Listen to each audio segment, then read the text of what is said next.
Hi guys! Magandang araw po sa inyong lahat. Ito naman pong kaibigan nyo si Jake. Ano bang topic natin for today? Ang topic natin for today is use your hard-earned money wisely.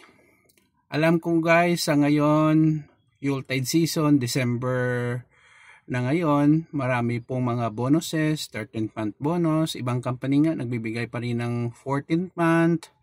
Kung ano-ano pang mga additional income sa mga empleyado, nagnenegosyo. So dapat natin gamitin ang pera sa wastong paraan.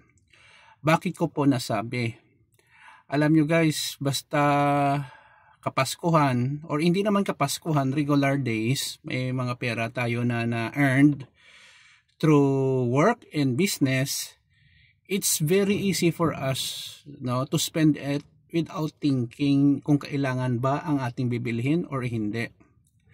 Alam ko inyo naman yung pera, hindi naman yun akin. Pero tingnan nyo guys, dito sa Pilipinas, habang tumatagal, ang cost of living nagmamahal. Ang mga basic commodities tulad ng pagkain, tirahan, transportasyon, basic utilities, kuryente, tubig, internet, at kung ano-ano pa, tumataas.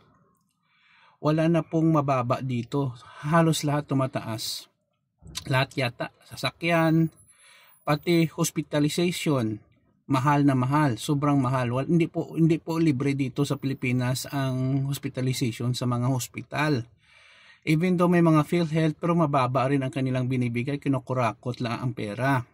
Now, it is the effect of inflation. Bumababa ang value ng ating pera.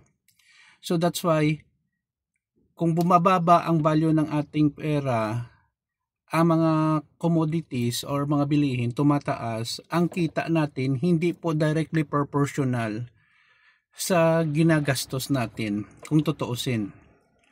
If I will compare it with other nation, kasi may kapatid ako sa Amerika, kung tumataas doon ang mga bilihin, ang salary nag-increase din.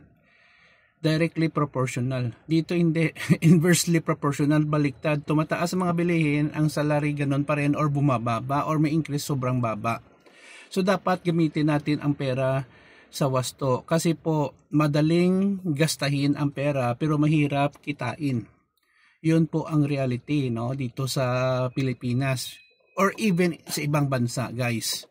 Alam nyo, minsan kasi kung hindi natin alam kung ano ang mga priority natin sa mga gastusin, bumibili tayo ng mga bagay na hindi naman pala essentials.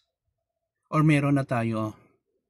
Okay lang yun kung may sobra tayong pera, walang problema niyan. Pero kung gipit tayo at saka gagamitin pa natin ang ating kaunting pera sa ibang bagay na hindi naman importante, like playing computer games na may bayad, or online gambling, or sugal, or mga signature na mga damit na thousands of pesos, pwede ka naman pala makabili ng medyo mura lang, iba nga relep, presentable ka naman.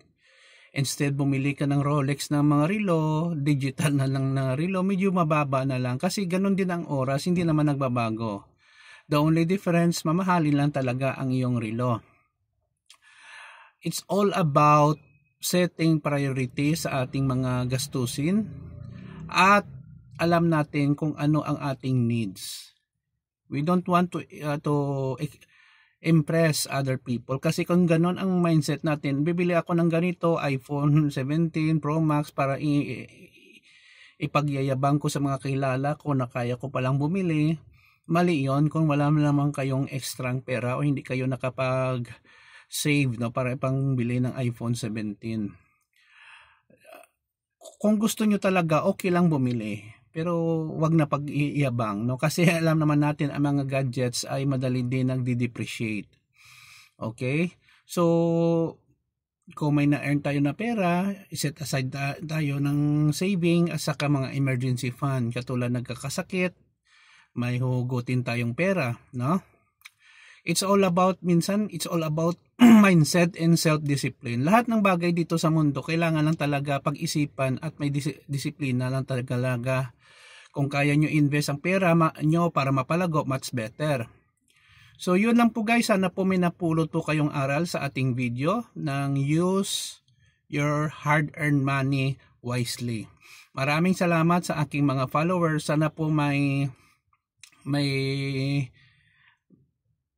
nag-enjoy kayo sa ating content. Please follow me in my Facebook and YouTube channel. Please subscribe. Maraming salamat po sa inyong pagsubaybay. Ingat po tayo lagi. I wish you a Merry Christmas this December 2025. Sana po ay mag-enjoy kayo at ingatan nyo ang inyong sarili. Kita-kits sa susunod na video. Ito naman pong kaibigan News Jake. Paalam guys.